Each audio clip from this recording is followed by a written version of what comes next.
Bo'yanishni bilmaydigan qiz och-rochanni kestichkaga olib ko'ziga shundoq surib oladi. Bo'yanishni biladigan qiz tenni surishdan oldin ko'ziga konsiler surib, ko'zini tayyorlab oladi. Konsilerni oldin kestichka bilan rastashovat qilib oladi. Tenimiz kuni bo'yi ideal yotib berishi uchun kestichkaga pudrani olib, uni qoqib tashlab, qovog'imizni tepasiga surib olamiz. Tenimizni och rangini kestichkaga olib, uni qoqib tashlab, ko'zimizni rastashovat qilib olamiz.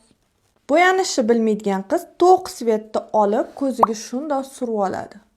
Bo'yanishni biladigan qiz uchastka bilan tenimizni korичневый rangini olib, qovog'imizdan 1 mm yuqorida qo'yib, 3 ta точка qo'yib chiqadi. Keyin esa uni ohistalik bilan rastashovat qilib chiqadi. Bo'yanishni bilmaydigan qiz tenimizni to'q rangini olib, uni qoqmasdan qovog'imizni tugash qismidan shundoq surib oladi. Bo'yanishni biladigan qiz uchastkamizga qora tenimizni olib, qovog'imizni tugash qismidan 2 ta точка qo'yib oladi. Keyin esa uni kestichka bilan rastashovat qilib oladi.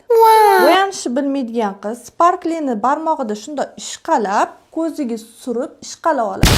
Bo'yanishni biladigan qiz barmog'iga oldin sparklini olib, uni ortiqchasini qo'lida qoqib tashlab, ohistalik bilan urib chiqadi.